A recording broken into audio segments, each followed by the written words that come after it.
It's Sunday night. It's 8 o'clock. Welcome to All Lacrosse Live. I'm Gary Groob in Toronto. With me, as always, I have Shawn Slaght over Moose Jaw. Shawn, how you doing? Doing pretty good. Thanks, Gary. Awesome. And I have Muffler Mike over in Connecticut. Mike, how are you? I'm doing great. Excellent. Excellent. It's cold here, man. I thought I moved to Saskatoon for crying out loud. It's cold. It's unfair cold here cold. too. Man. I did a 3-hour singing job outside today, and you know what I found? It's cold here, man. That's all I can say about that. It's nice to be indoors. I tell you that. Even in the meat locker here, it's nice to be indoors. But, we had a busy week. We had 7 games on the NLL docket. We had a couple of ALL things. We have some news. We have some milestones already. It's, middle of the season, isn't it? All the milestones coming in. But anyways, just before we get rolling, just a reminder to everybody, of course, that all of our episodes are streamed live across Facebook, Twitter, YouTube, also Twitch. Remember to hit the subscribe, follow, and like buttons. Always share. Please enjoy all of our affiliates across the Streampunk Entertainment Network, like Fly Like an Eagle, Keep It in the Ring, Hardcore Sports, soccer, football, cinema, all kinds of things. If you've missed the show, no worries. You can catch all the shows on YouTube, whether it be at Streampunk Cinema, Streampunk Combat, Streampunk Sports, or all across all the time. Of course, please share. Please tell everybody about it. And as well, when you go there, you can catch retro games, interviews, our library of shows, press conferences, fights, and so much more, and more coming all the time.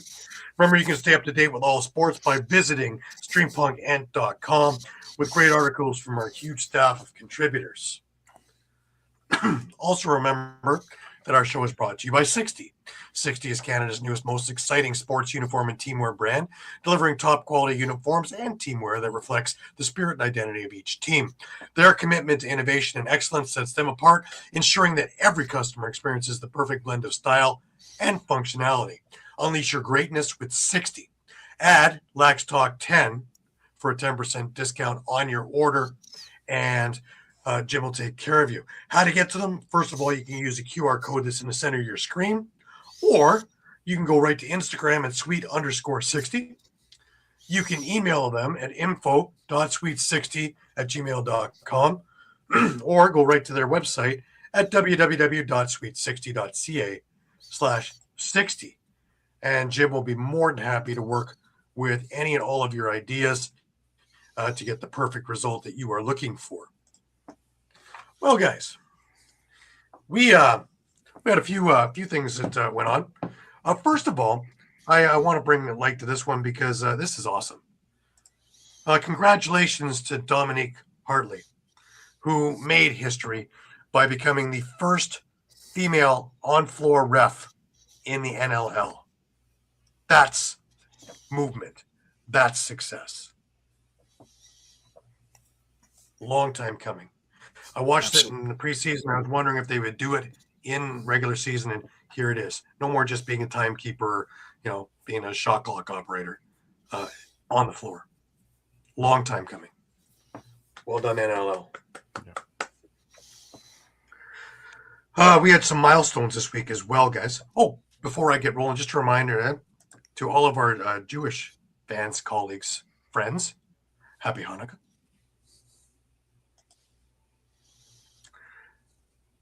All right, some milestones. Why don't we start with Ian McKay with 100 career goals. Really has moved that number up since he's coming out the front door the last year and a half. Yep. Oh, yeah. Speaking of that game, we had Jake Withers, who set the career face-off wins, 21-51, third all-time in NLL history. Passes Jeff Snyder. That's huge company. Alex Simmons, who has very quickly gotten to 200 career points. Now, are we talking about quickly? How about this one? Jeff Teat, the fastest player to 500 points in NLL history. And I imagine if we look, he's probably the fastest to 400, 300, 200, and 100. Oh, Sorry, very Shawn. likely. Yeah. Sorry, Shawn. We'll get to that. We'll get to that. Yeah, that one as well. Congratulations to we Robert got that. Church well for 900 career points. Now that's a distinguished career. Yeah. But yeah, that's pretty amazing. But before we get into all this, Shawn, can you explain to me my one loss this week and what in the heck happened? Let's go It looks to so good for 3 quarters. let's go to 2 points here. They forgot that it's 4 quarters, not 3 periods. So we're on that. And then number 2. Well played, sir. Then number 2, they forgot that Jeff Teat is very, very good at lacrosse, and figured, There's been rumors, yeah. There's been rumors about that. You know, when they score 6 goals and 4 of them become from Jeff Teat, you scratch your head a little bit at that one. Yeah, you might want to guard him. He's a little bit dangerous. I for the life of me, I look at that and go, this is the team that was an eyelash away from winning. And that's not going to get you to win. Well, I just kind of went back. So in the first 2 games the Russia played, they're now in fourth quarters have been outscored 11-5. Have we found an Achilles heel? Yeah. Finishing power, foot on throat, step down, not step up. A little too Canadian for me there. Gosh, no, thank you. Yeah. I've been trying to figure that out for the last couple of days, and a team with that kind of talent and had the game in hand, and just it went woof. There's really no reason why they shouldn't have put the foot on the throat, right? Like, yeah, you saw it in Calgary, where Calgary came back in the fourth. I mean, they at least were able to kind of hold them off at the end, but yeah, I scratched my head at what happened in the fourth quarter there. I just no. To my context of my little bit of pain. We'll bring this back up when Pat's here because I just want to give him a little bit of pain too. But yeah, 6-1, and that one, of course, was I had Saskatchewan, and it looked good for 3 quarters. It looked good, looked very good, and it got more painful. And like Lax class is who you got because that one. Well, I went 6-1 on that, and the guy who won the week went 7-0. He had this one as well. But I believe I am tied for first overall, so there is a bright side to this. Anyways. All right.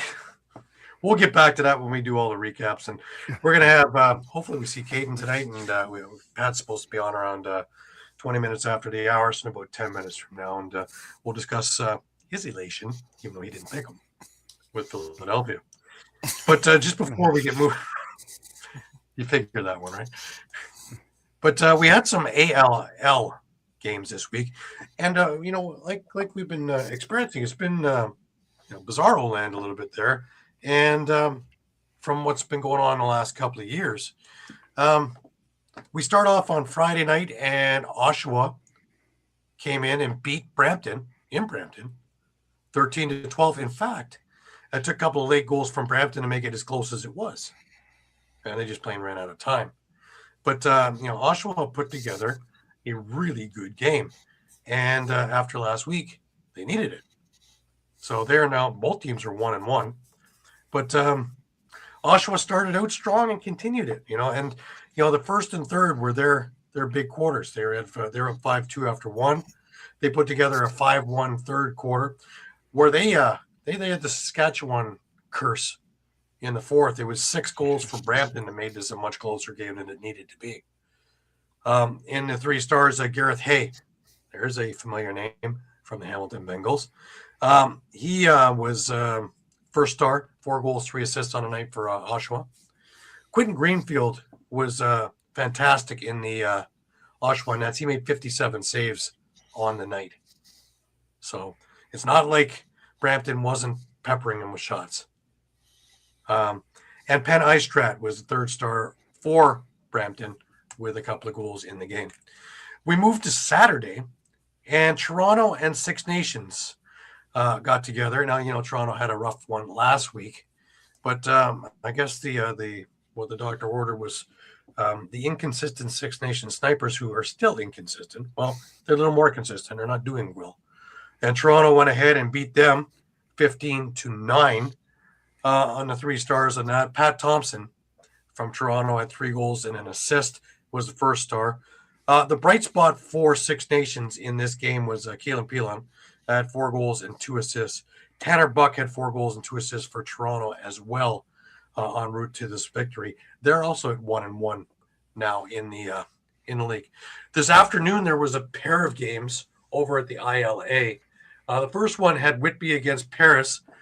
Paris had a great week last week. Whitby not so good. And, well, a little bit backwards this week. Whitby beat them 14-12. My guests from Thursday's show, which was the Pfeiffer brothers, they made their mark in this game for Whitby. Parker had 5 goals and 3 assists. Devin had a goal and 2 assists. Owen Orpana, there's a name we're going to hear a lot about, I think, over the year in ALL for Whitby. He had 4 goals and 6 assists in this game, and he's really feeling his way in there. So once again, we had Whitby beating Paris 14-12. In a late game, we had the 2 teams that both had decent victories last week, Peterborough and Oswego. And, well, this is one I haven't said in a couple of years, Mike. Peterborough wins 19-16. They are undefeated to start the year at 2-0. Oswego drops to 1-1, but what an evenly played game. And this came right down to the wire. Looking at the stats there for Peterborough, Cam Milligan with 3 goals, 7 assists.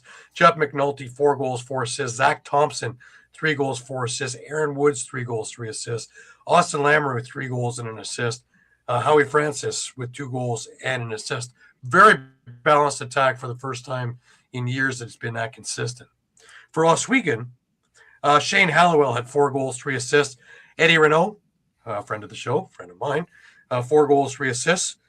Josh Sanchez has a facilitator, goal and 5 assists. Sander Delarond, we know of him from President's Cup action, 3 goals and an assist. Dante Kulas with a goal, 3 assists. Waylon Abrams with 2 goals and 1 assist. So I still am very high on the Oswego team and all that they are going to be bringing this year. It's going to be a very exciting year. The parity in the league is wild because Peterborough is 2-0, Six Nations is 0-2, and everybody in between is 1-1 right now. Looking at upcoming games, circle this one on your calendar on Saturday. It will be the Oshawa Outlaws against the Peterborough Timbermen at Children's Arena in Oshawa in the early game. The late game has the Brampton Express against the Whitby Steelhawks. Again, at Children's Arena in Oshawa. Definitely circle that on your calendars. Both games are worth seeing. $10, man. $10 a game. You're not going to find better entertainment than that anywhere. And on the Sunday, you have up at the ILA, Toronto against Oswego, another spectacular game, and Paris against Six Nations in a later game on the Sunday afternoon. So all 4 games are going to be slobber knockers. You're going to want to make sure you get to all of them. And it's only 2 stops. Saturday at Children's Arena, Sunday at the ILA, 2 games each day, and you are not going to be disappointed. Brian, welcome. Thank you so much for joining us as always. Brian is smiling ear to ear with his beautiful seats over there at Wells Fargo. And we'll get into that in a few minutes. However, I want to bring in Scoop Balint. How are you, Scoop? Good to have you around, sir. You are already celebrating with his new team, the Rochester Nighthawks, who, by the way, are for real. Baby! Caden, how you doing, man? I know you've had a great week and you've been busy on the news desk for Albany TV station. Well done, sir. Yes, Bravo. yes. Welcome. Let's say it to the fans of all across. I have been hired by News Channel 10, W10 TV. It's a news producer. So I'm just gonna give myself golf claps on that one. I love that. I love that. But just don't be the one producing the news, right? No, because if I produce the news, then everyone's gonna get doxxed. Or people are news. I'm kidding, guys. We cover the news. We don't like to be the news. No, but it's been a fun start so far. 3 Absolutely. days in. Absolutely. So let's talk. Rochester. They made San Diego look silly in San Diego, did they not? No, I would agree. I know we're going to talk about our predictions again. I think I got 2 right, but it's more impressive to get 2 right than 5. Just want to. I don't 5 and 7. That's actually not as bad as I thought. It's not. It actually should be 5 and 8. 5 and 8. I'm sorry, 5 and 8. Yeah. Okay, well. Yeah, it was 13 games so far. Sorry. But Take the wind out of his sails, Mike. Go ahead. Yep, absolutely. really, Yeah. really, I'm really here thought all Vegas, Actually makes it look better because he has 1 less loss than he actually has. really thought Vegas had it.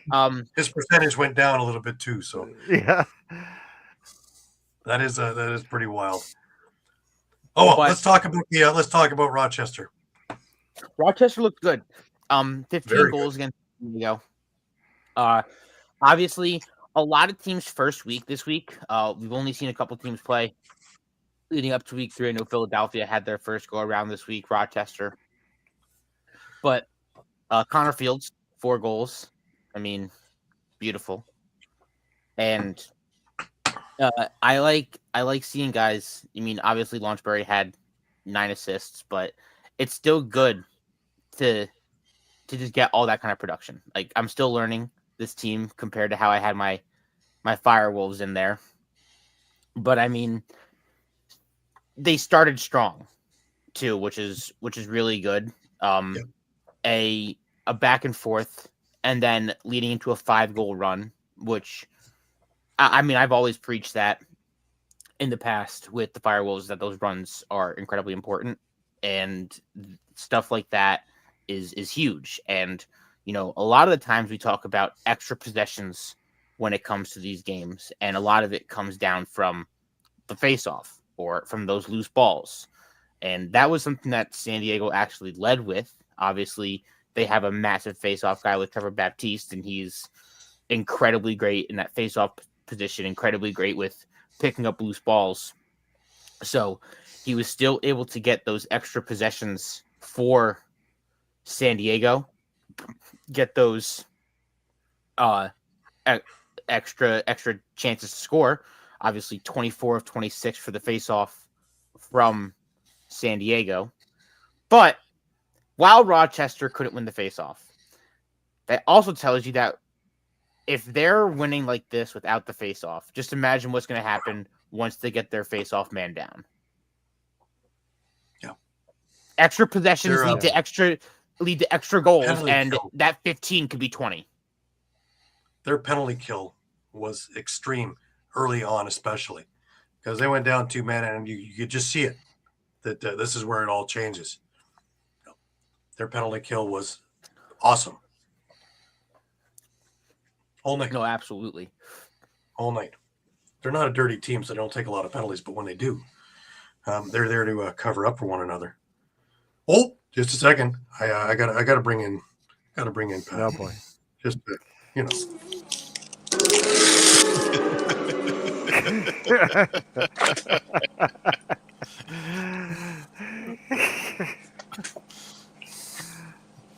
Now the question is, where is mine?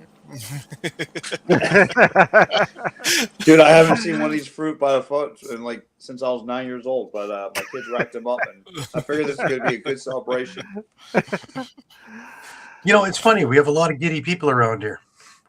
We have Pat, Yeah. even though he didn't pick them, with an afternoon victory yesterday, and a stunning one, man. A little bit tense in the fourth quarter, Pat. How about Well, that fourth quarter, guys. I don't know. Fourth quarter. I need to get somebody on from Calgary also to tell me about the fourth quarters as well, because that was their downfall in Toronto. But anyways, a little bit iffy there in the fourth. However, the other 3 quarters looked real good. And like I told you all in the preseason, defense is strong. Yeah. I noticed right away, and I addressed this with Ian Rubel in the post game interviews. I said, "That's right. Let's go Hawks." I said right off the bat, "Yeah, what's up, Brian?" I said, "Ian, is this the kind of defense you want to be, identified with? Is a smash mouth, Philadelphia Styles, defense?" And he said, "Yes. Like this is what he wanted. This is what he wanted the Philly crowd to see. He wanted to see that physicality that this team was going to bring." And listen, everything as advertised, because those cats, when you came into the defensive zone against the Wings, it was like the vet days. You're going to leave with a scar, black and bruises, some teeth missing, blood was going to be shown. I mean, this was a whole nother team that I never saw before. And credit to Ian Rubel on both sides of the ball there, because they played 2 different styles of offense. Their first half was to get into an offensive zone, get into a rhythm, which gave their defense some time to result, get some restart, get some themselves regenerate, and they would get into an offensive zone and they would make creative plays.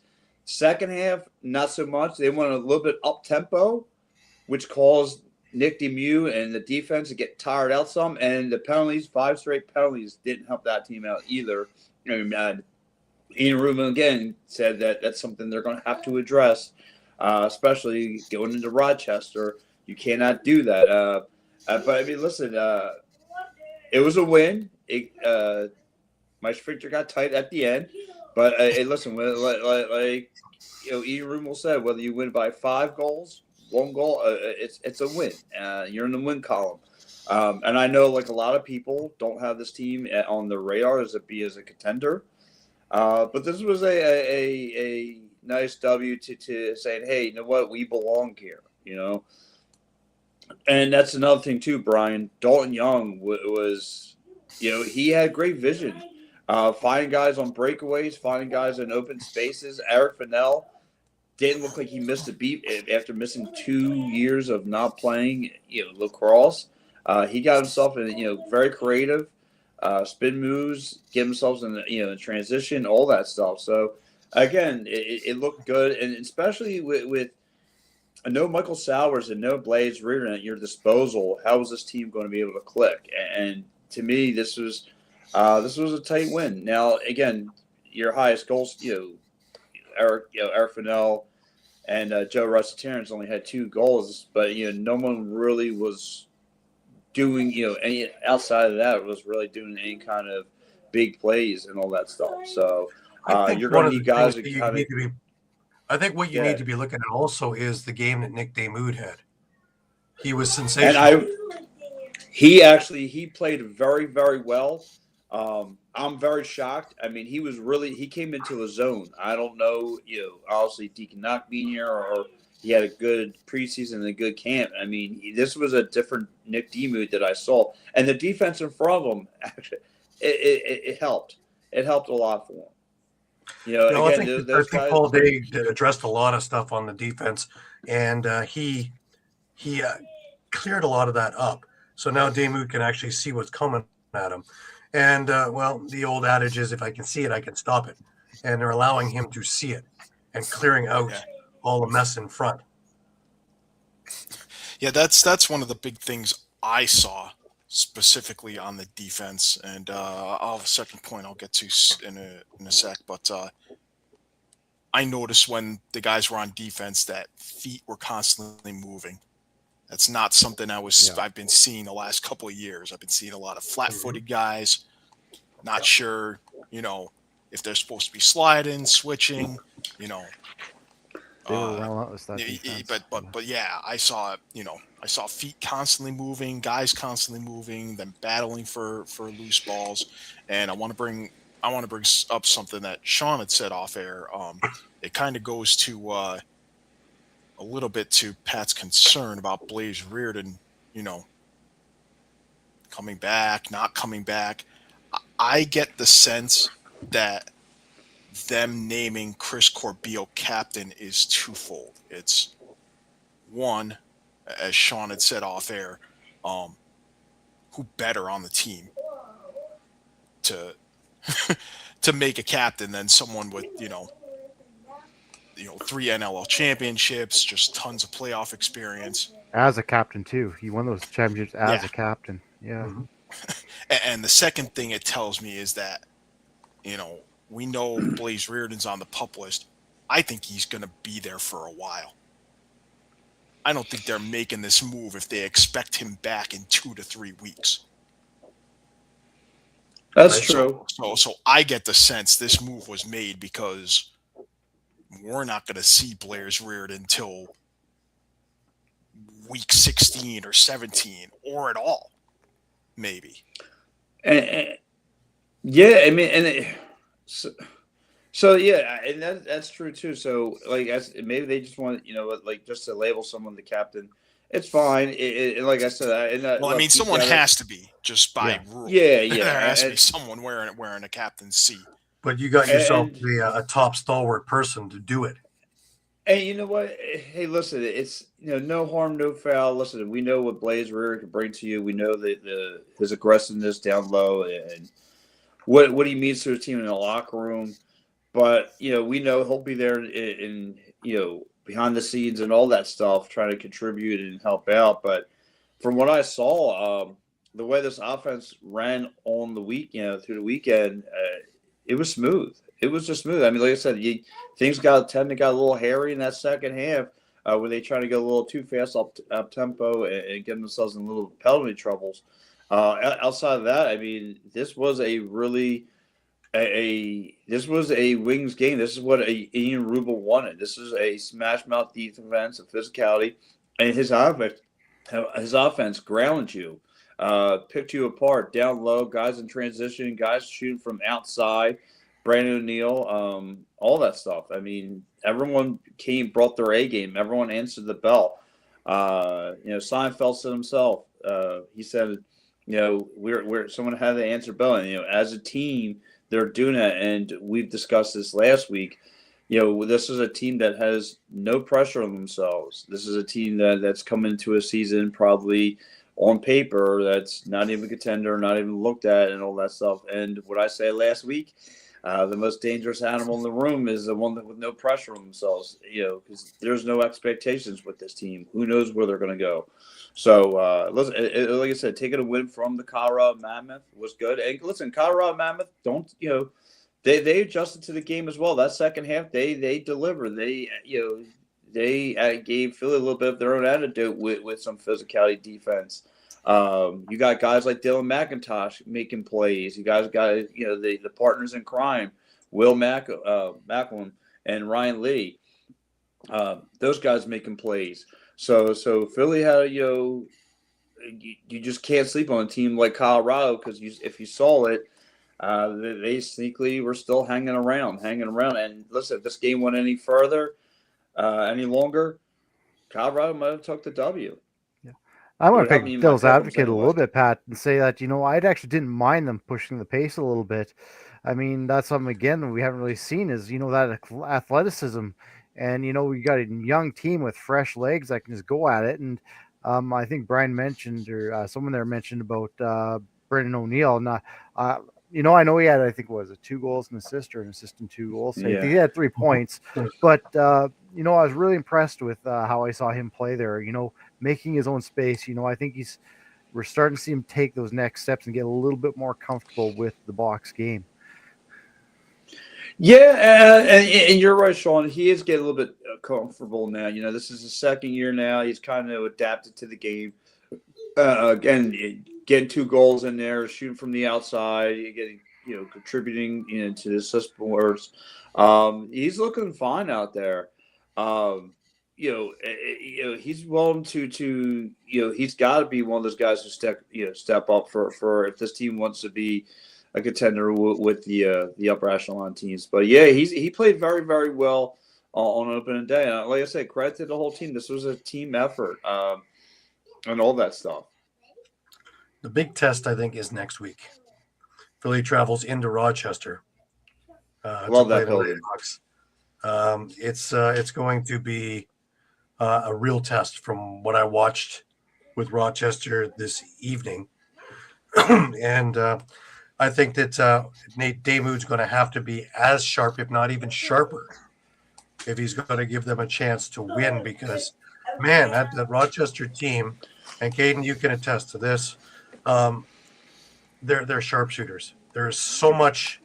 If you guard McConvey and you guard Waters, well, then you have Fields and you have Smith. If you worry about, take care of Smith and Field, and then you take care of Water, then you still have. It goes on and on and on. There's so much talent there, and that's not talking about the transition. That's not talking about Rylan Hartley being absolutely spectacular in that second half, shutting down San Diego altogether.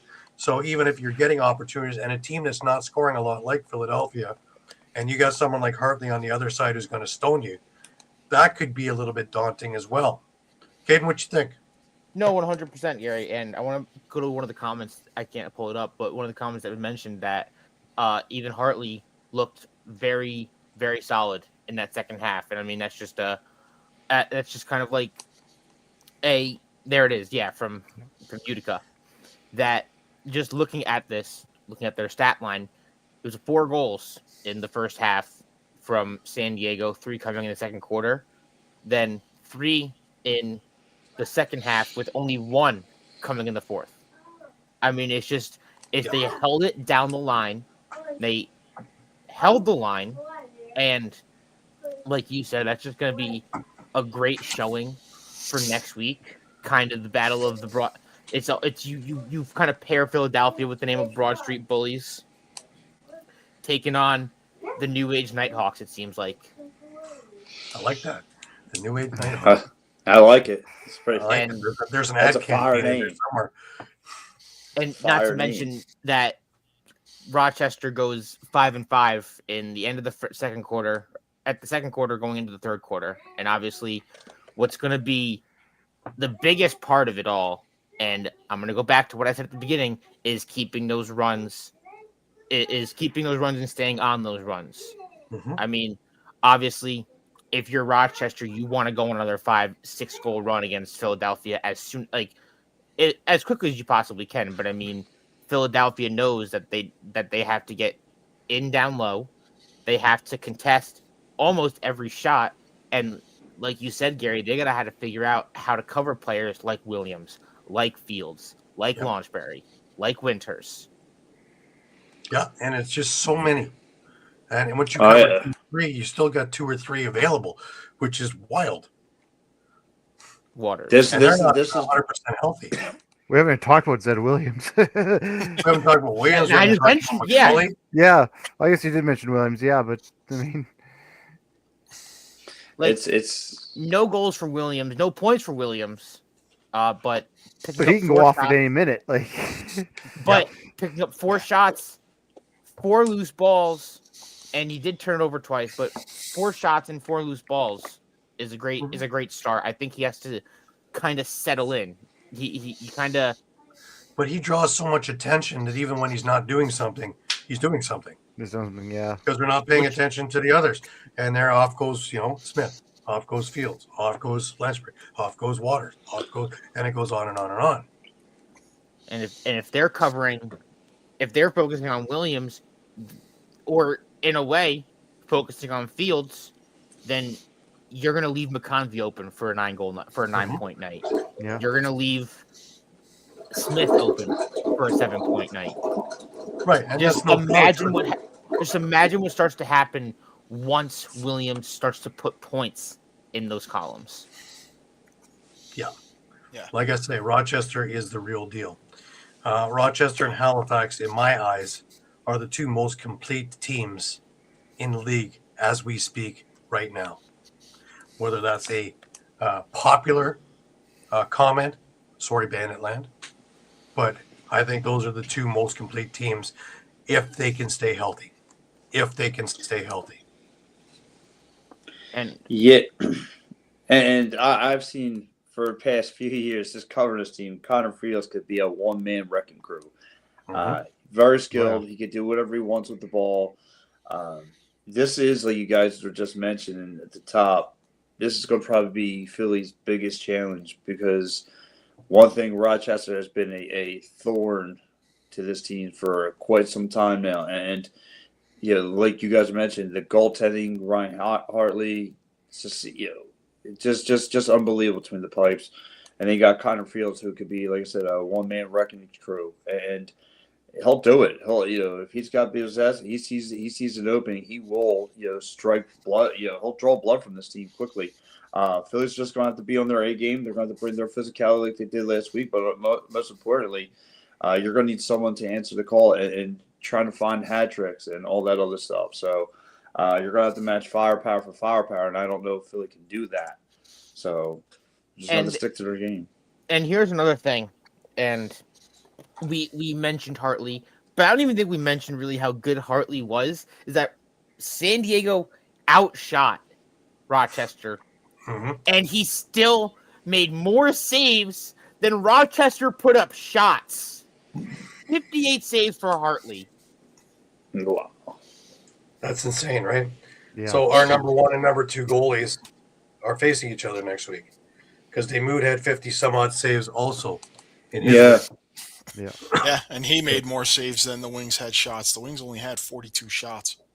It's They got outshot 59-42. So it almost feels like this might need to be the Wings' MO is keeping games tight, defensive, low scoring, but at the same time, their offense needs to start taking a few more shots. Yeah. Now, I won't fault them if they're using up every second they can of a 30-second shot clock and making sure that they get a high percentage shot at the end of that clock. True, and I did mention, I did make a I raised a couple eyebrows in that post game interview. I said and I spoke amongst the other reporters. I said, do you guys think that this team runs smoother without Mitch Jones? And it did raise a couple eyebrows, I'm not gonna lie, but that's going to be tested definitely next week. Well, yeah, but I also made the comment in our pick'ems is that this was a game where Brennan O'Neill and Ressa Terrence could actually find that chemistry that's going to be needed throughout the year. And it looked as though we mentioned Brennan O'Neill started looking comfortable. I think it's because the role that he has to take on now that Mitch Jones isn't there is a bigger role. And he has to be that first round overall pick, not just banana number 3. I'd say it's Mitch Jones and it's Blaze. I'm gonna add to it. Blaze wasn't in the lineup much last year either, right? I'll tell you. No, but he's probably out long term. Yeah. No, I'll tell you. I think for me, who's going to be that primary scorer too? It's going to be Eric Fennell. I saw a lot from his game. Like you said, get himself in open areas. Hitting spin moves, being very creative. I think he could be that number 1, scoring option for Philly for what they have. Like I said, it's going to be between those 3, Joe, Brandon O'Neill, and it could be Eric. It's a pretty intense guy, Eddie. Pretty intense guy. Yes. I didn't have the pleasure of really talking with Eric as much, but when I talked with Clarky at the Albany press conference, he was ecstatic about getting a guy like him. So he just feels like a perfect fit for Philadelphia MO, for the city of Philadelphia, using his body to get close in, make people pay for coming into his space, and not only can he get those down low shots using his body, like he's not afraid to use his body like that, but he has a good shot too. Yeah. And he was supposed to come in to be that extra space for Simmons and for Dyson getting ready, and it just didn't work out in Albany. And I agree with Pat. I think that could be really, really work out in Philadelphia. Yeah, and I think it's a situation where I'm not sure I completely agree with Pat that he's going to be the number 1 on that side, but this is the perfect situation for him to have a career year. Yeah. It may I was not gonna be say, I a don't think he's the number one guy, scorer's but it might year, be that but guy it will that be goes a under the radar, right? career year for him. Yeah. He will put up his best numbers to date in his career. This is the perfect kind of situation for that to happen.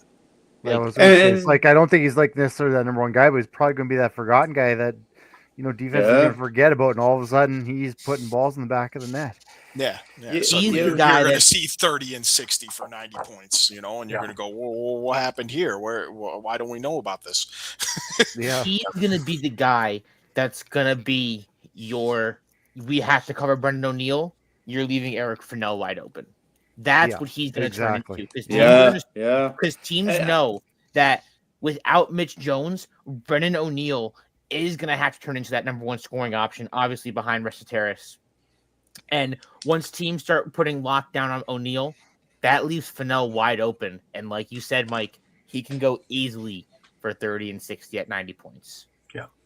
Oh, yeah. And I'll tell you what, another person who we haven't mentioned yet. How about Sam McClare with 5 assists? I mean, he kind of was another one was just was contributing with facilitating the ball well. I mean, another one who's helping finding guys get open. But like you guys are just mentioned, though, going back to square one here, this team's going to be tough because when you have to lock down play Joe Restirance or Blade, somebody. Now Michael Sowers, when he gets back, it's going to be, the team's going to be all over the place as far as scoring options. And then you got the secondary guys, the Phil Caputos and all those guys. Guys are going to be able to get down there and be aggressive and try to help this out to try and, get on the scoreboard as well. So, like I said, the scoring's going to, we'll see what happens.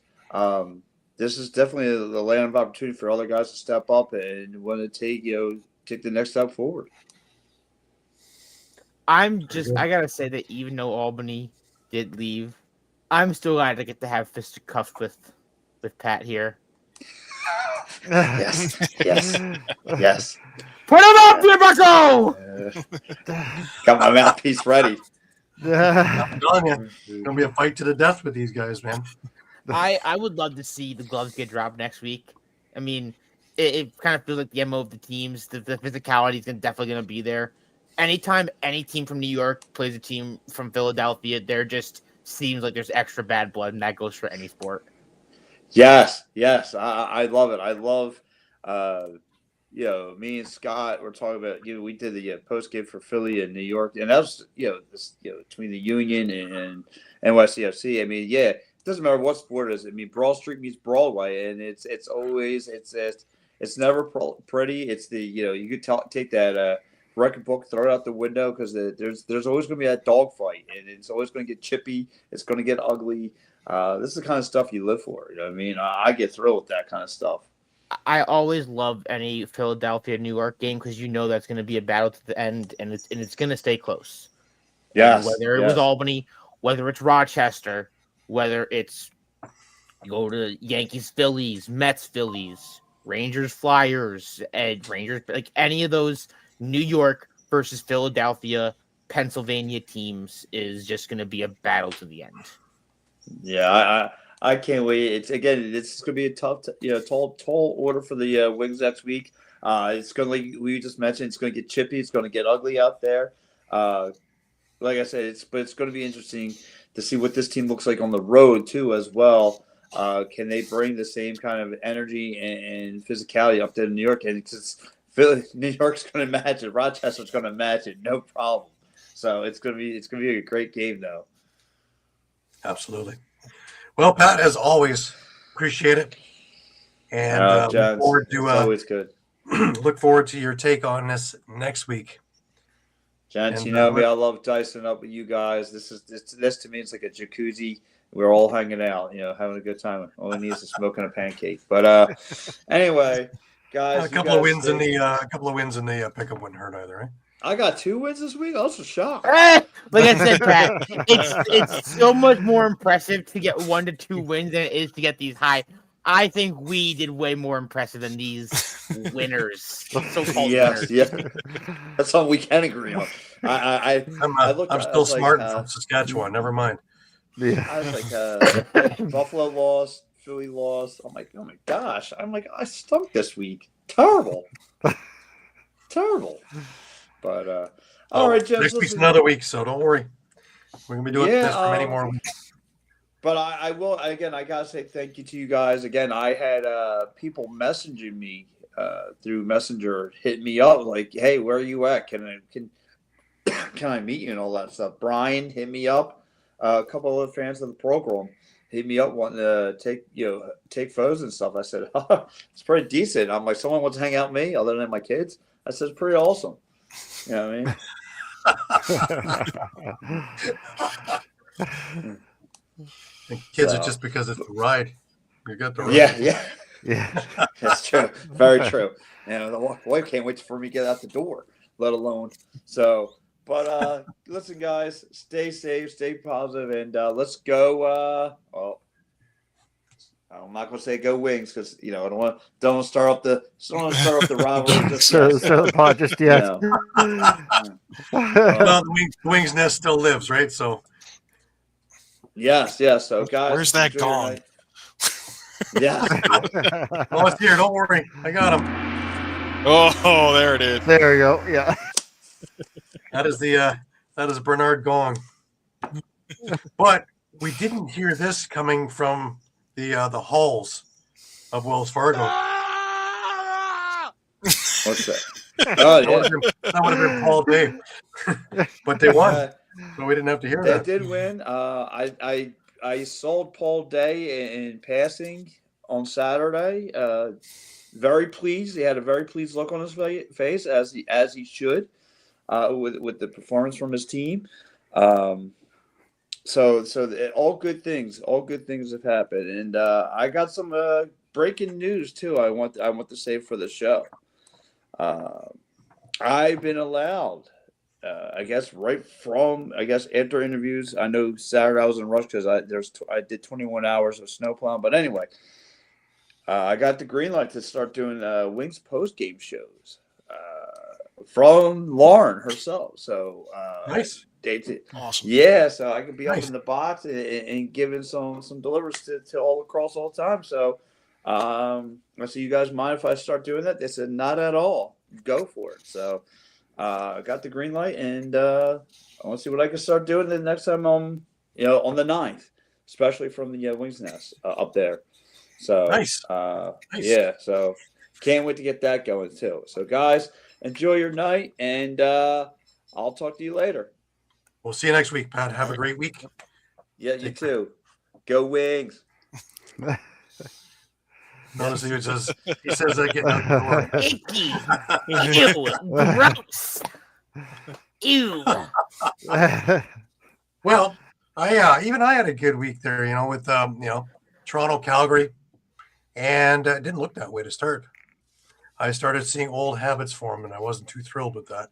First of all, I get into the newly renovated TD Coliseum, which, by the way, why did things have to be black? Everything black in there. It looks like I walked into a cave.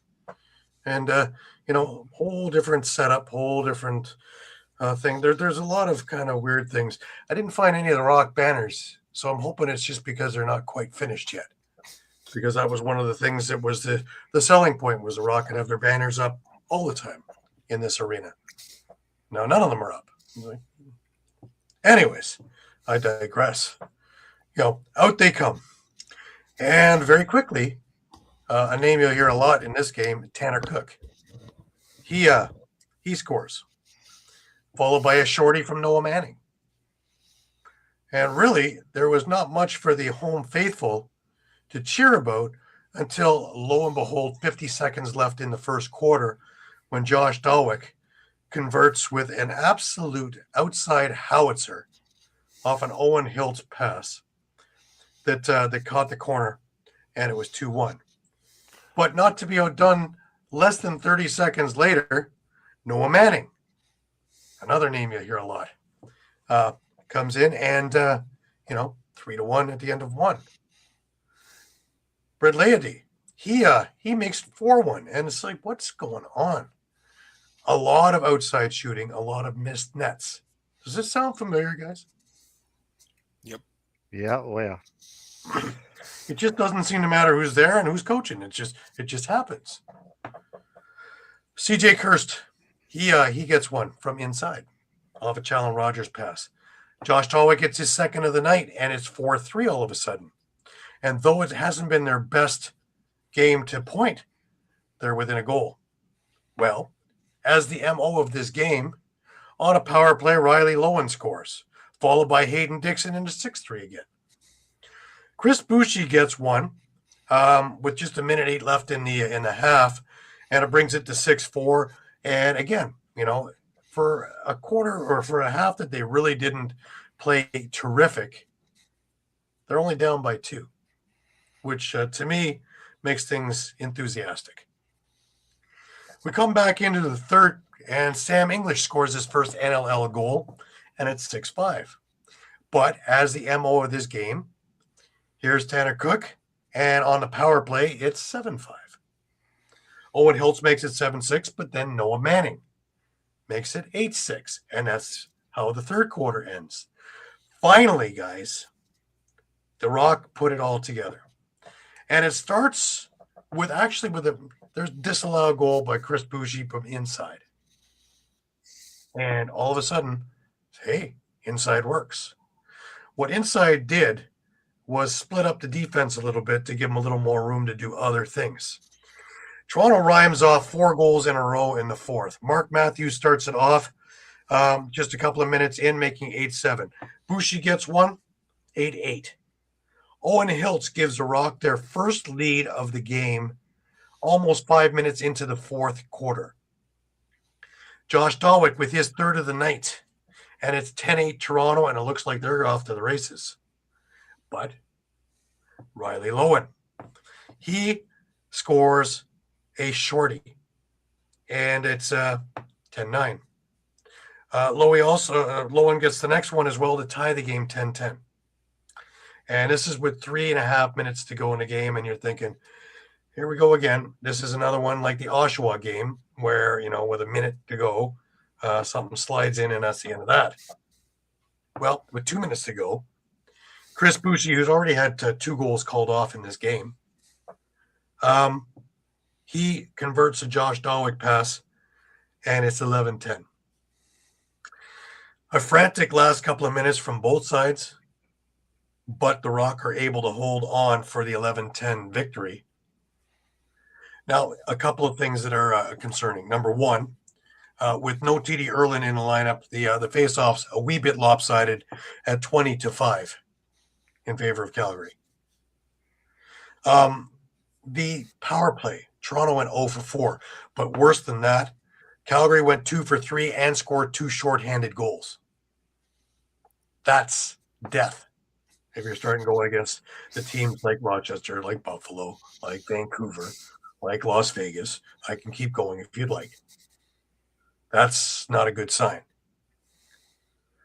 Toronto did outshoot Calgary 53-48, but that's lopsided in my eyes too, since a lot of those shots are from the outside. However, when they did start going inside, they were successful. And one of the things that I loved, and I can't say it enough, Elijah Gash's game, I love it. I love it. I don't see him out of position very often, if at all. He basically drove Braden Maya into the ground and left them there in the ground. Now, Braden Maya is like David and Goliath against Elijah Gash. But to his credit, not only after that little beating did he get up, but he assisted on the next goal. So I give kudos to Braden for absolutely having the fortitude just to keep doing his thing. But, a win's a win. Isn't that what we're talking about? A win's a win. And talking to the guys after the game, you could see that they were happy. I like the team makeup because this team does everything for everybody. This is a unified Toronto team. And it's going to take a little bit of time for Sam English, for Owen Hiltz, for CJ Kirst, and the rest of the guys to mesh with them and work in concert where they all know where everybody is at all times. When you look at Josh Dawick and you look at Chris Boucher, they know where each other is at every given moment. Without looking, they've done it so often that, the Matthews to Dawick to Boucher pass to the goal from behind the net is almost automatic. And it happens so quickly that this is down to a science. But look at some of the other guys on there, the Hugh Kelleher's, who are doing all the little things. Mm-hmm. They are going to be a very, very good team, and in not the too distant future. And I'm very enthused about that. And they have the outside shooting, but they also have the ability inside. And probably the best release of all this talented offense is Owen Hiltz. He can shoot from anywhere with absolute lightning speed. And he had a couple of posts, missed the net by a couple of inches here and there. When that gets all ironed out, he's going to be a force, just like he was in the PLL, just like he was with Peterborough, the MSL a couple of years ago. And once he's comfortable with everything going on, because remember, he's not the biggest guy on the floor. He's my height.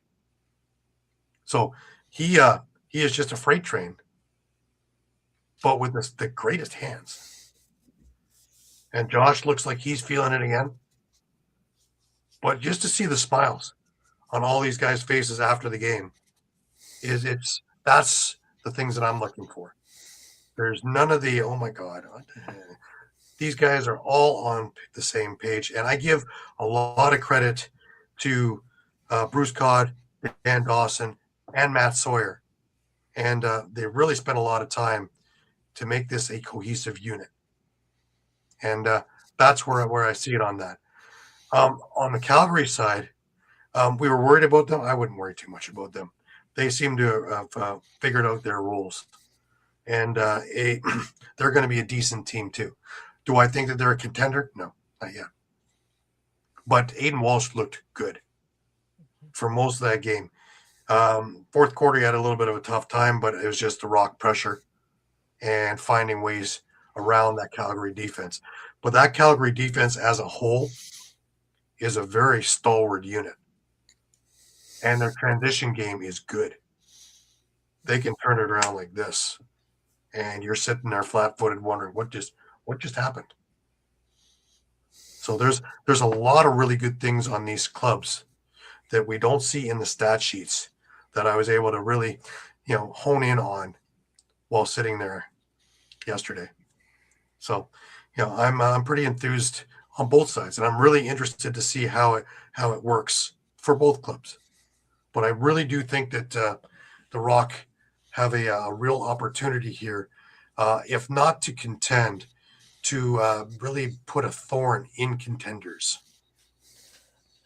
I'm a huge fan of the youth movement that Toronto has embraced. So Sam English, Owen Hiltz, CJ Kirst.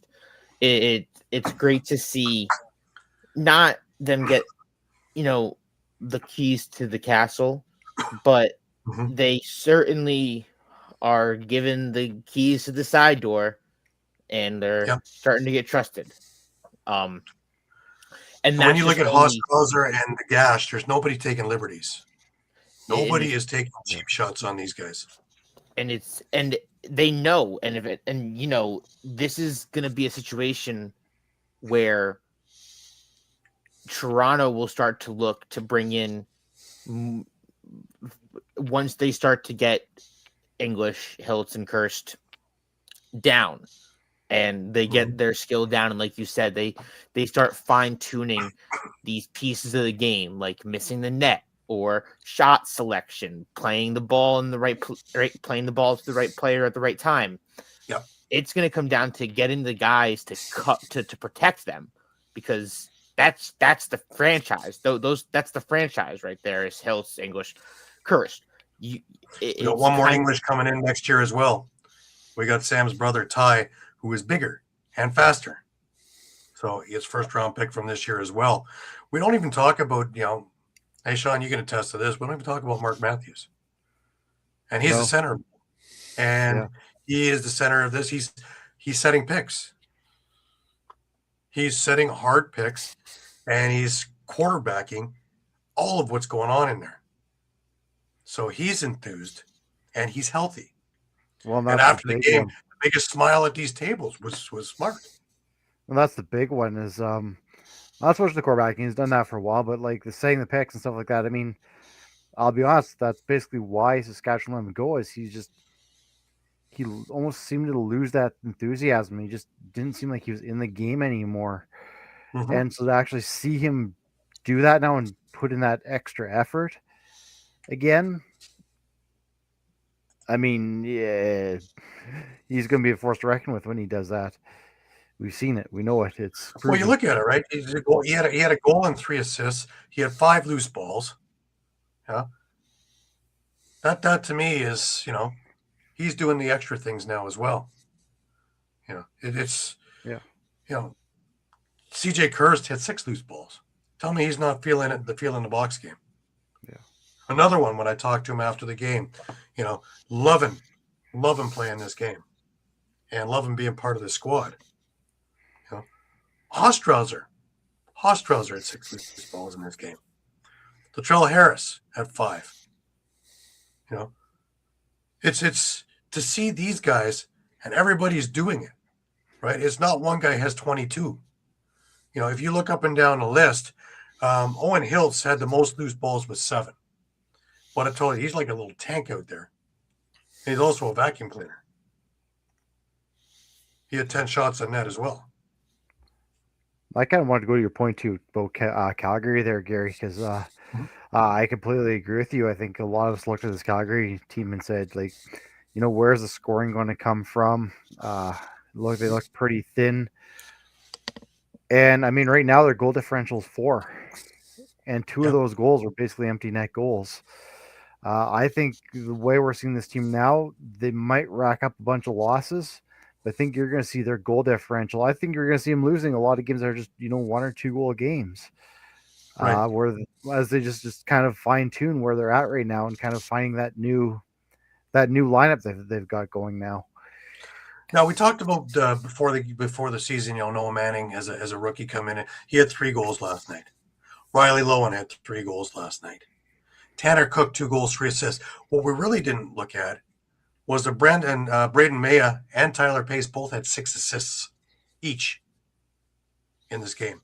Braden Maya, like, is not a big guy, but boy, can he ever dig things out. Like, he had a big game in Saskatchewan too. Like, he had a big game in Saskatchewan too. I mean, that's a guy I think we thoroughly underestimated. I think so.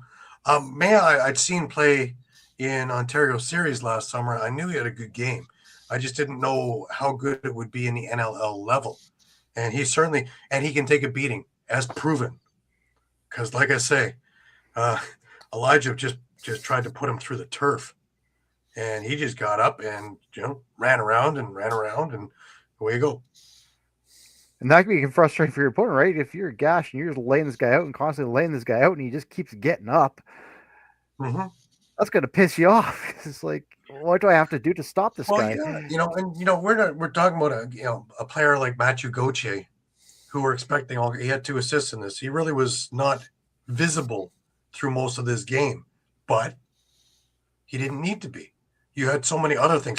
Matt Sykes had a great game on defense. He's a big boy. Yeah. Big boy.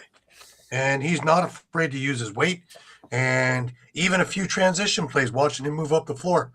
So everybody is doing all the little things there. But again, Aiden Walsh, he had 42 saves on the night, gave up 11. But I really do think that he is feeling comfortable in this situation in Calgary. And if he's comfortable, his numbers are going to become very, very good. And once they do, they're going to be a very, very strong team. Well, he's not looking over his shoulder now, right? Because when he was in Vancouver, we all knew that trade was coming for Christian Del Bianco. It's just a matter of when. So he's constantly looking over his shoulder. Okay, when's Christian coming? When's Christian coming?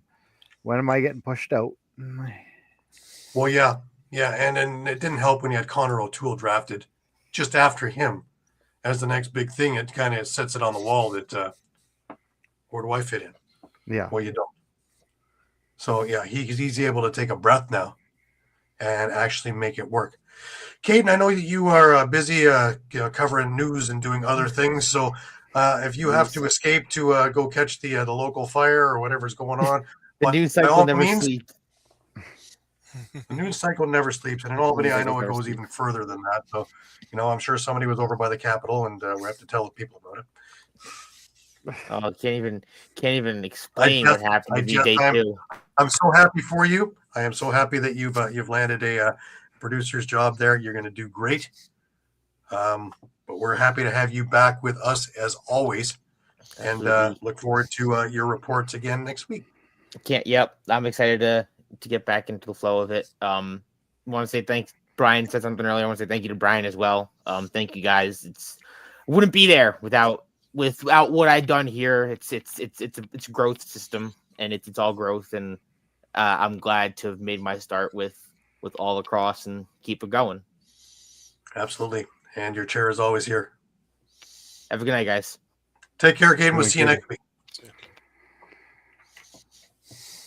Everybody's got all this news. I might as well let some news out in there. And I know you guys knew this one, but I am part of the board of directors for Ontario Series Lacrosse now. I am their director of media. So I'm getting jealous. Everybody has all this news. Let's come in there too. Also, NLL Lacrosse Talk. This week, we have Graham Bergsma on the show. And he's had a storied career, as well as being part of player personnel for the Arena Lacrosse League. So it should be an interesting interview this week. We're off for Christmas the following week, but are you ready for this? How do you start the new year, guys? You start the new year, instead of on January 1st, you started on January the 2nd on the Friday. And I hope you clear out the 4 o'clock time slot for that hour, because my guest on January 2nd is none other than Kristen Del Bianco. All right. That'll be a good one. Excellent. Set your alarms for that one. It's going to be a good interview. Number of good ones lined up for the new year. It's going to be a slam bammer for Frank and I, and looking forward to having some great guests coming on. It's starting off to be just a okay year, man. But let's keep moving here. Another one of these games that was circled on my calendar was over in Banditland. And I said it last week that I think that Halifax is the most complete team in this league right now.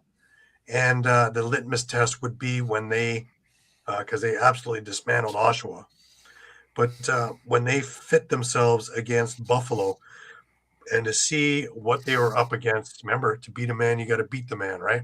That's the old adage. And, they went into Banditland. And, how did that turn out, Mike? Yeah, well, they came out with a win, 9-8. Did require a little bit of overtime, not much. Very little. Very little overtime. Yeah, Clark Peterson with the game winner. Well, his second game winner, if you will. He appeared to score at the end of regulation, but the clock hit 0-0 before that ball went in the net. But if we ever make it a 60-02 game, he's got that bid on. Yeah, well, this ended up being a 60-26 game, and that's all Peterson needed to basically get the ball and score again immediately after scoring a goal that didn't count before. But what a goal! Just to talk about that overtime goal, he went through the entire defense. And as John Gertler put it, he had nothing but New York State Thruway in front of him. And with a fake and then a short side move, this game was over.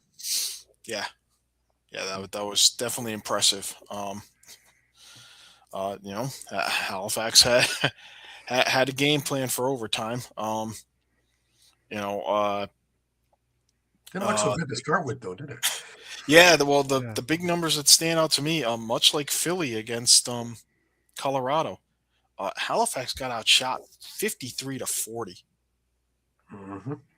but managed to win this game. They only went 1 for 4 on the power play. Buffalo went 3 for 5. Jake Withers did win the face-off battle with Connor Farrell. 13 of 21 for Halifax to Buffalo's 8 face-off wins. Big first half for Dawson Theed. He got things started off for Halifax with a big power play goal. Added a second in the second quarter. 6-4 at the half for Buffalo, but they the Thunderbirds clawed their way back in. Despite Dane Smith having a pretty big game with 3 goals, including power play goal. But Peterson at the end was kind of the man of the night. Cody Jamieson gave Halifax an 8-7 lead with about a little over 6.5 minutes left in the game. That was another hell of a shot, eh? A bounce shot that bounced right up into the top corner. That was incredible. Timing. Yeah. Timing. Yeah, but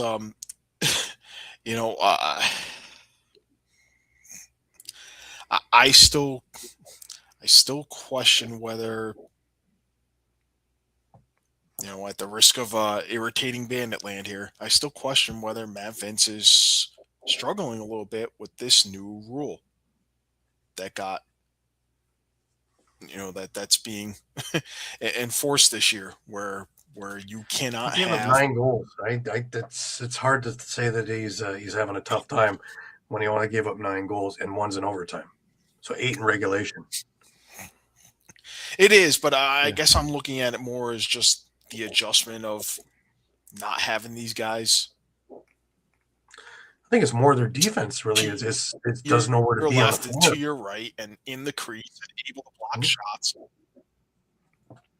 But I say, isn't more their defense doesn't know where to be? Maybe. Because they're in different spots than they're used to being, and they're not all in tight. So there's actually room in the center, which is where they're getting scored on. But I do agree with the outside stuff that their defense would be soaking, are catching corners with Matt Vince. So that is true. So there's some strange goals that we're watching that we haven't seen in a couple of years go in. And you only need 1 or 2 apparently here. The parity is so strong that it only takes one little gaffe that you're expecting or used to something happening where it's not now. Yeah, I mean, I just look at it as, Buffalo's kind of got to play defense the same way as everyone else now. Yep. Yeah. Yep. And some time's going to be needed to make those adjustments. Now, as the season wears on with Buffalo and the inevitable injuries happen, do they have enough horsepower to withstand and, really vie for that 4B? I know we talked about it until we're blue in the face. We talked about that. Really, I'm not talking about that. That's not about age that I'm talking about. It's about depth. But we've been talking about. I feel like we've been talking about that for 3-4 straight years now, and they seem to find a way to defy those odds and come out on the other side with holding up the cup. Right. I'm more curious if you get more of like a Dane Smith that goes down, like a real big piece of your puzzle. What kind of Bandit team you're going to be looking at? Even again, we brought up before, Matt Vince. If he goes down, it could make for a long season for Buffalo. Did we expect more from the Mike Triolo than what he's been able to achieve? I know he didn't play the last game, but this game here, he had 1 assist, 3 loose balls, 1 turnover. Are we expecting more from him, or is this what we were basically in the Bandit offense seeing and expecting from him? I mean, I feel like that's going to be like,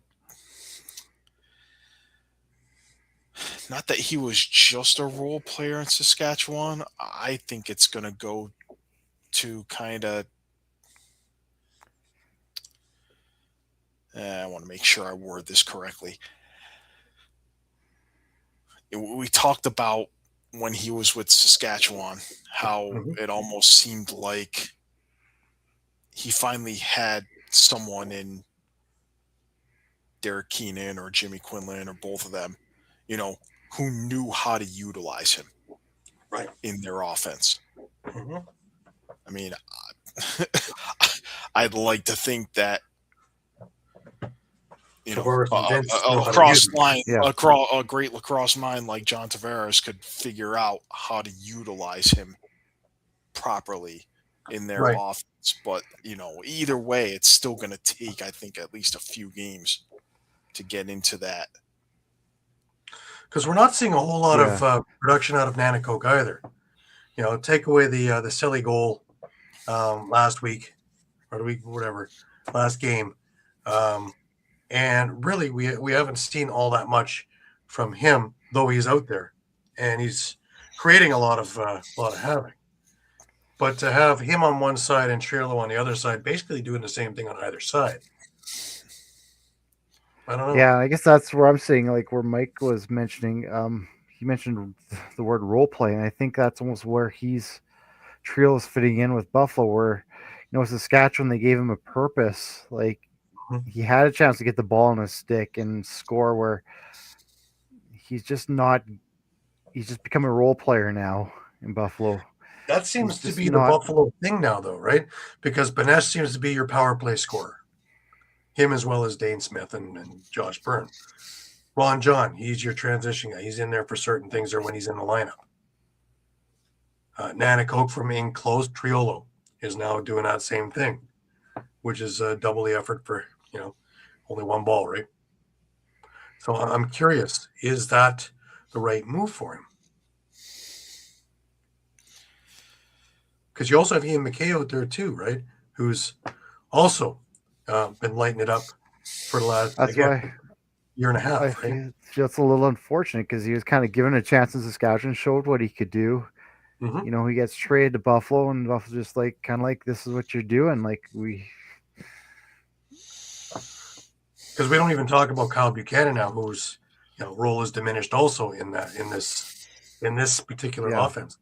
I guess I was saying Buffalo, he goes to Buffalo and is like, well, your role's no longer to score goals. We just need you to do other things. I just find it curious. I don't know if it'll work in, shall we say, down the long run. And again, this is what we're talking about, Mike. Is as this team goes further down the thing, if they don't use everybody all the time now, do they have these pieces available to them later on without having to go into their practice squad and just change their roles? Are they able to? Are they versatile enough to do that? I'd be concerned about it. Yeah. Right. Yeah. Oh, yeah. That's why I go back to, if a Dane Smith goes down, I don't think you have someone who can step in and fill that role. Right. I just don't. Yeah, Josh Byrne, who has been notorious for going down with injury at some point during the year.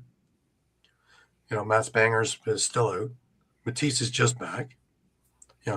But again, this is a lineup that the bye weeks come in very handy for them because it is an older lineup, and even the Bandits media does the same thing, right? That they can take a rest and get healed up for the next one and whatever. It's every second game, every second week. So, that's just inevitable, because everybody's gunning for them. It's one thing that if you're on the cusp of doing something, it's another thing when you've won 3 in a row. Everybody's gunning for you. And every game that you play, this is the Champions Cup for the other team to come in and knock you off at home. So every single game, you have to be on there, and everybody's giving you the A game.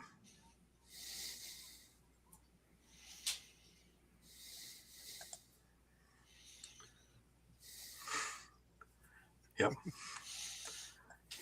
Thanks, Michelle. That's Mom. A little biased, right? Great to have you with us, though. Love it. But yeah, that's just my contention there with the Bandits is that everybody's gunning for them at every given point. And we saw it with Halifax last night. That was one chippy start to a game. And Halifax was going completely against what I said in my pick'em, is they have to stay out of the box if they're going to win. Well, the second half they stayed out of the box, and that's when they started moving forward. But man, they came out there frothing. And again, we're taking stupid penalties. Buffalo made them pay every time they took a penalty. Yeah. Until a Kersey or Montour or somebody got a hold of him going, hey, enough. Play. We can't be doing this and being shorthanded for, 8-10 minutes of a half. That's just killing ourselves.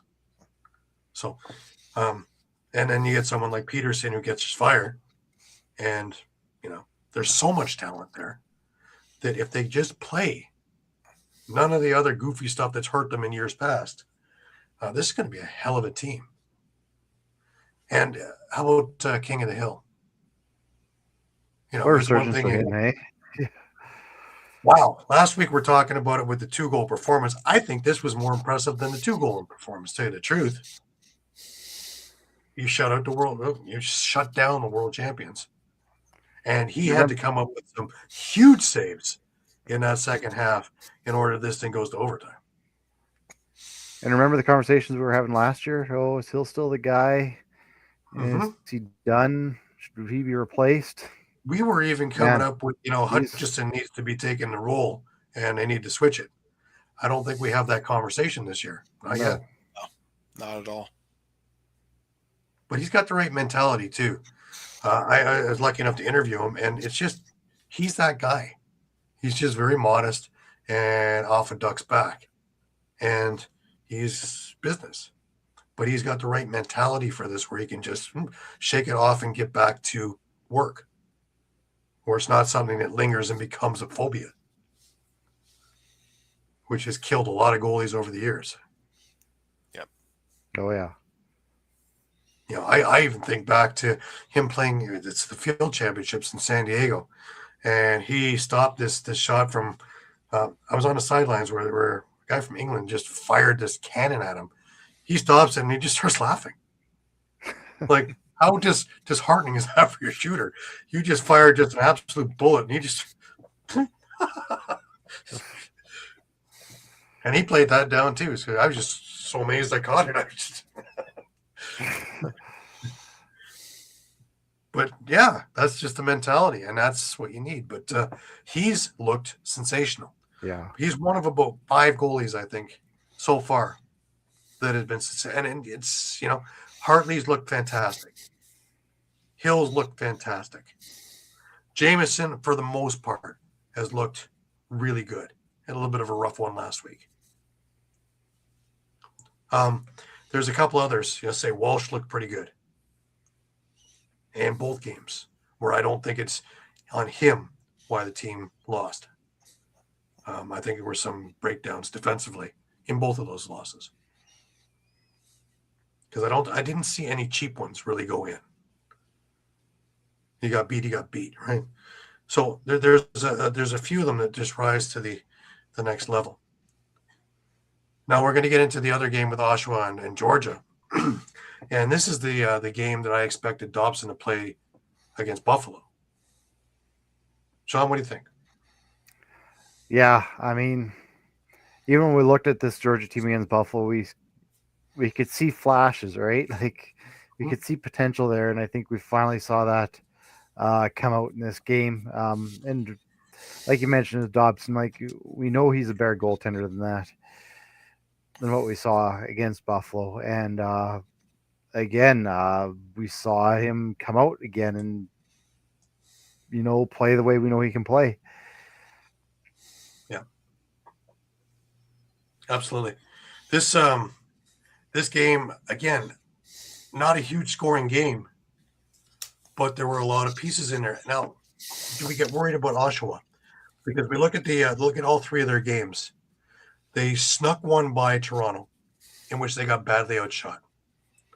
They got beaten like a drum against Halifax, and they only scored 5 goals against Georgia.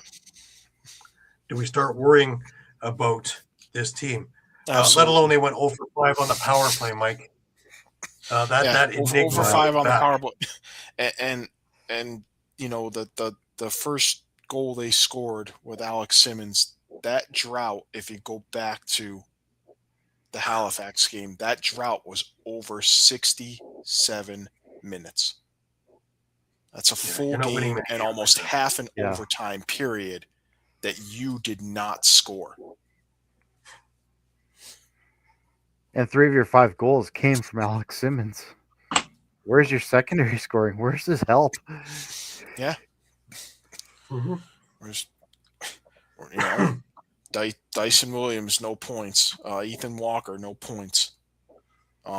Kurtz had a goal and an assist.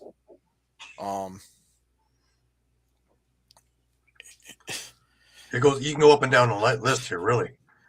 Ty Kurtz, a goal and an assist, yeah. But really, you need more out of him because he's setting it all up. Taggart Clark, 1 assist.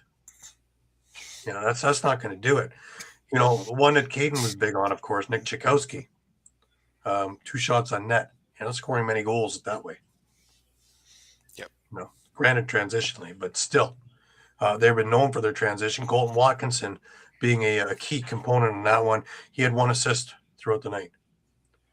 Now, you're telling me that the Georgia defense is so strong and so stifling that none of these guys can get open, get free, get moving? Or are we looking at other problems in here? I feel like I don't know. We've seen that Albany/Oshawa has that firepower, and it can beat good defenses. Well, this so is I think there's got to be a bigger problem there. And I look at you mentioned Dyson Williams. He had 10 shots on net and no points. That's concerning to me. Yeah. But the other thing too, like I said, they've had 15 goals all year. That's frightening. That's 3 games. That's 1 good game for most of these teams in the NLL. Yeah. And if we take a look at what their, if we want to take a look at the stats and take a look what their power play percentage is for the year. Oh boy. That's bad. We saw Vancouver and Rochester put up 15 goals in their games this weekend. Yep. Yeah. So my question is, what to do to turn around? This is a team that made it to the finals 2 years ago, and it hasn't really changed.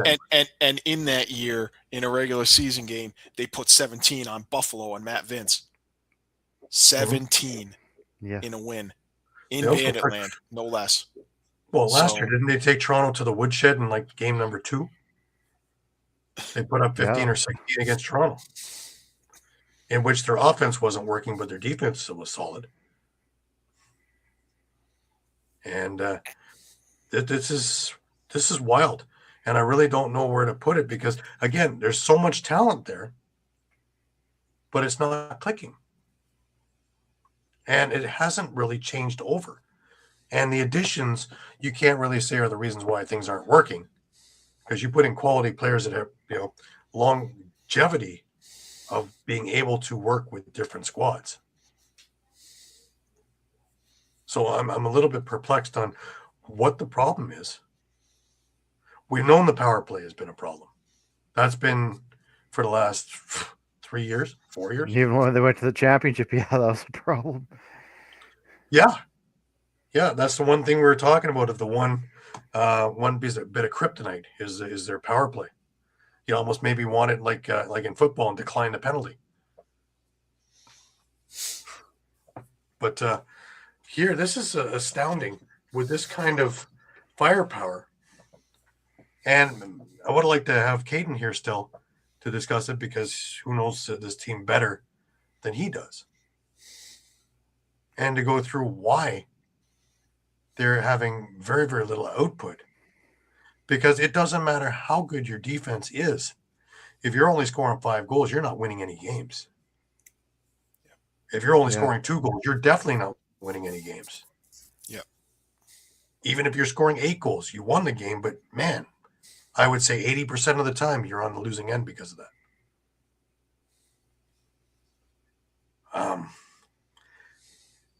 Not exactly the best way to start out in a new city either, right? It's going to get old fast if it's if they're going to be 1-6, 1-8. Who do they have? Yeah, I mean, Yeah. They have Vancouver next they may week. need, You they think may that- have to at home, rely you think that's gonna be a good on one? those home games. Yeah, let's not. Like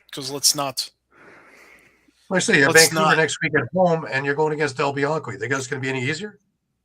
Oh, not even. No, it's not. But I do want to put it in perspective. Watch, they score 17 next game. Watch. They're the only team to have played each of the first 3 weeks. Right. Now they're going to be the only team to have played each of the first 4 weeks. Mm-hmm. And the 2 losses were road games. So, Right. I mean, if there's any sort of silver lining here, it's, you won your first game at home. Yeah, you're at home again. Yeah, it's against, a tough Vancouver team. But, we saw some upsets this week that Yep. kind of. My Raise question eyebrow. also is for the attendance because, the home court, home floor advantage. The way it was situated in Toronto, and this one again blew my mind, is it looked a lot fuller than what the numbers was. It was 5,700 in Toronto or in Hamilton. That's the same crowd that's was Paramount. And what were we saying? Well, the only reason is because it only so this place seats 18,000 people. They had 5,700. So right away you've seen the difference because it was 8 to 10,000 before they went for renovations. Right? Sometimes even as much as 12. And you can see that the Oshawa thing is it's a legitimate concern of Jamie that this is eating into his profit margin, if there is a profit margin. Now, their first game was a sold-out crowd, but it was against Toronto. It's a 20-minute drive for most of us to get there. In traffic, that's an hour. But you know what I mean. This time is Vancouver. Now, you don't even have the benefit, because most of these guys are from out west, of having local kids, local guys on the opposing team. So you even tap into that. So I'm very curious to see what the attendance is going to be in this game. If it's going to be as big, or is it going to be half?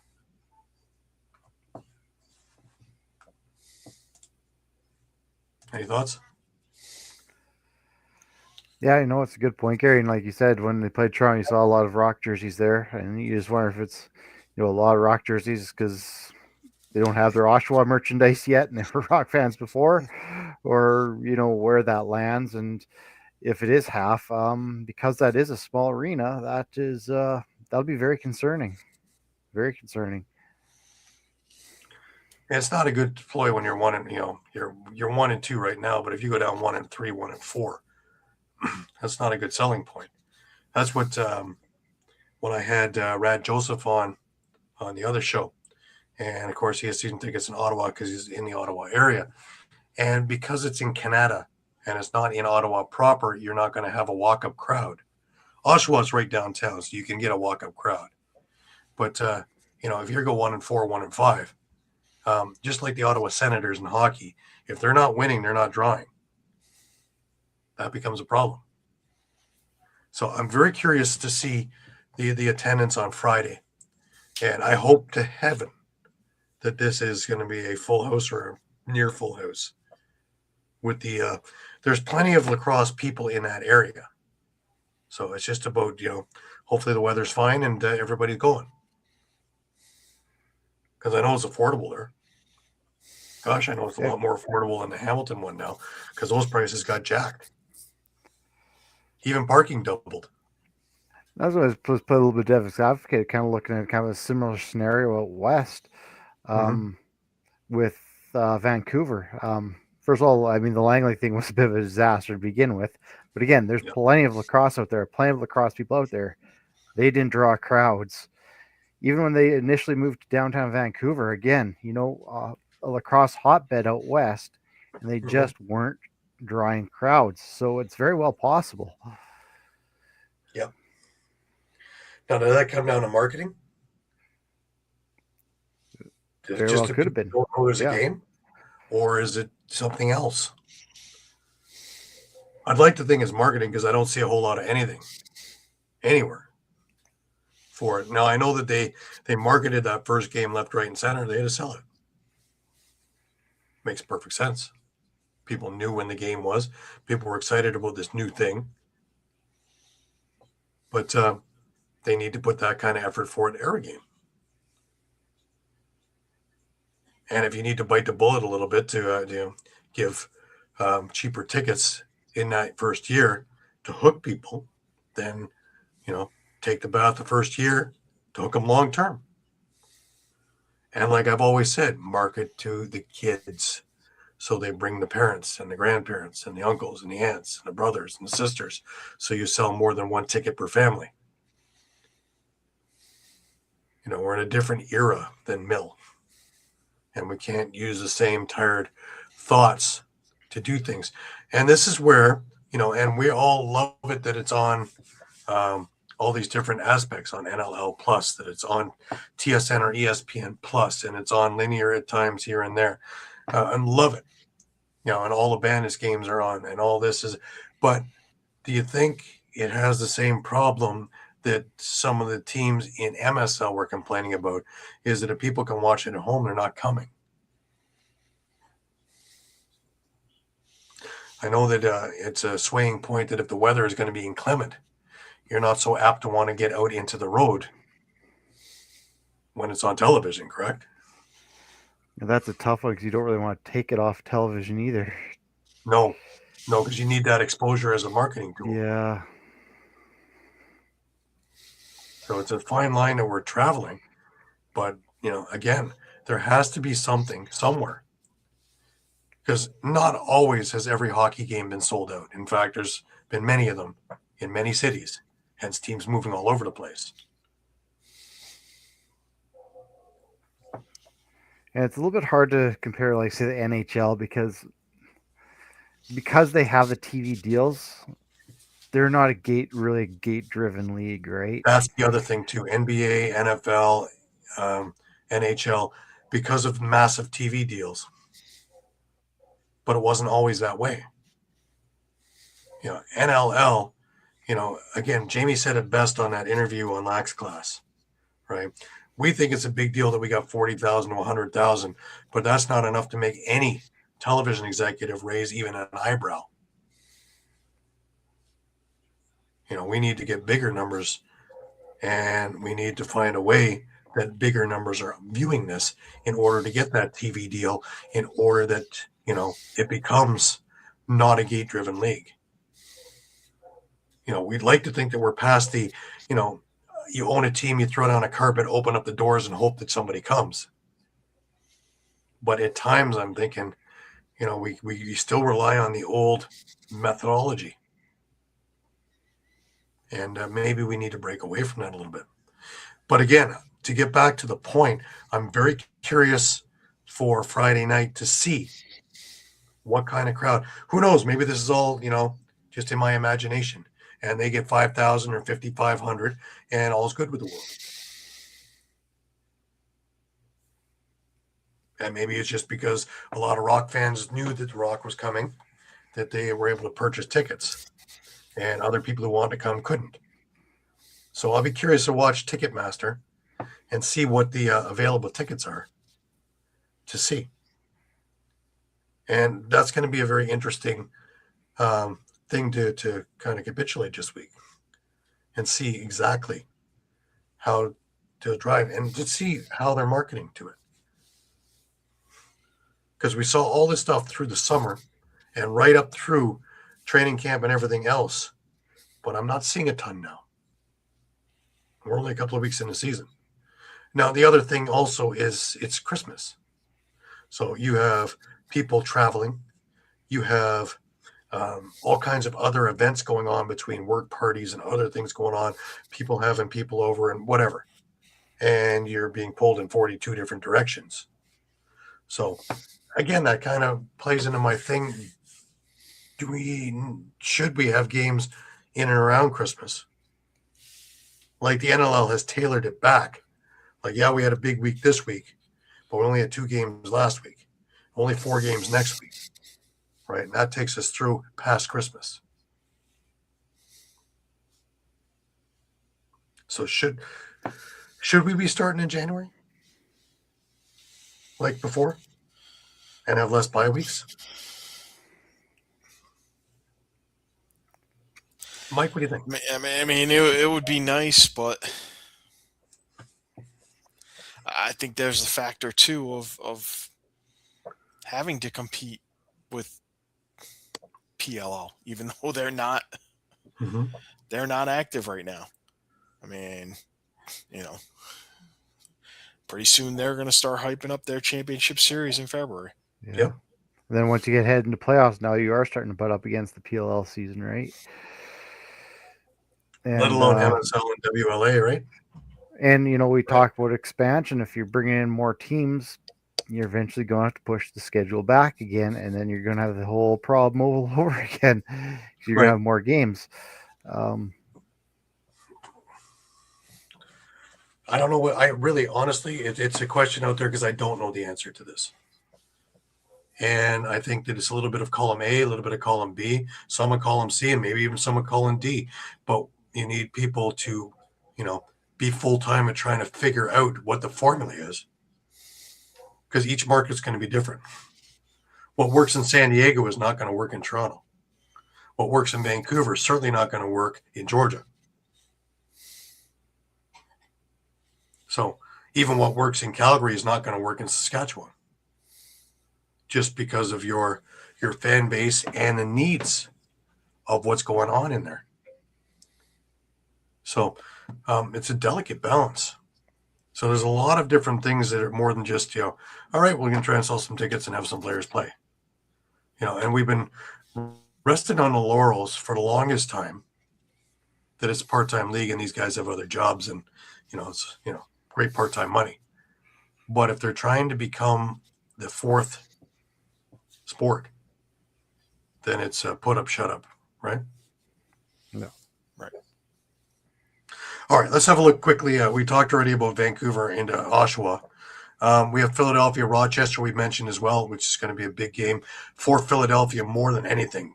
Litmus test time to see if that defense can hold against Rochester. I'm sold on that defense. That's what I'm looking at. I don't expect that offense to put up 15 goals. Not the way Hartley's playing. It's another one of those, if he's on. And even if he's not, then you had Hutchcraft back there and another number 1 goalie. So that's going to be interesting. Shawn, you have Georgia and Saskatchewan at home. Yeah. And this is a big one, I think, for Saskatchewan. Yeah, and also I think it's simple for Saskatchewan. Play 60 minutes. Yep. If you play 60 minutes, you will beat Georgia. You are the better team. But you have to play 60 minutes. No more of this taking 4th quarters off. Yeah, because it almost cost them week 1 and it did cost them week 2. Yeah. Or game 2, sorry. And then we have Ottawa into Vegas. Now, Ottawa looked good in the 4th quarter. They didn't look great in quarter 1, 2, or 3.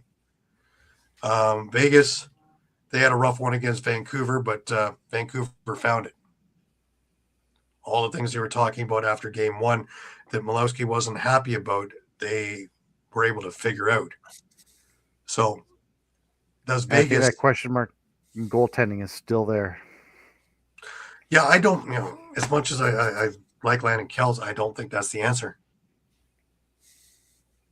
But do you see a better one? You have Bouquet behind him. Yeah, you have Bouquet behind him. He's a better option. He played some in the last game, but by that time, he was, 10-3 or something like that already? Yeah. Vancouver is scary when they're rolling. So, this Vegas thing, but we also didn't have Chase Fraser wasn't in the lineup, right?